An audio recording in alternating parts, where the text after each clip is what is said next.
خبروں کا سلسلہ بڑھاتے ہوئے خبر شامل کرتے ہیں گوجرانوالہ سے۔ قتل اور اقدام قتل کے اشتہاری مجرم عمران بٹ کو 21 سال بعد گرفتار کر لیا گیا۔ مجرم نے 1999 میں فائرنگ کر کے نسیم نامی خاتون کو قتل کر دیا اور اس کے خاوند کو شدید زخمی کر دیا تھا۔ اسی حوالے سے بات کرتے ہیں اپنے نمائندے احمد کھوکھر سے۔ جی احمد، بتائیے گا کیا تفصیلات ہیں آپ کے پاس؟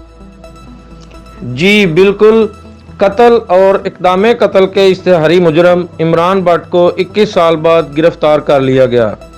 تفصیلات کے مطابق تھانہ کینٹ پولیس نے قتل اور اقدام قتل کے اشتہاری مجرم عمران بٹ کو گرفتار کر لیا۔ مجرم عمران بٹ نے 1999 میں اندھا دھند فائرنگ کر کے نسیم شاہد کو قتل جبکہ اس کے خاوند شاہد عظیم کو شدید زخمی کر دیا تھا، جس کا مقدمہ تھانہ کینٹ میں درج کیا گیا تھا۔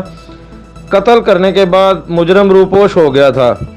تھانہ کینٹ پولیس نے سائنٹیفک آلات کی مدد سے 21 سال بعد اشتہاری مجرم عمران بٹ کو گرفتار کر لیا۔ سی پی او گوہر مشتاق بھٹا کے مطابق اشتہاری مجرمان معاشرے کا ناسور ہیں، ان کے ساتھ آہنی ہاتھوں سے نمٹا جائے گا۔ جی بہت شکریہ احمد، ہمیں تفصیلات سے آگاہ کرنے کے لیے۔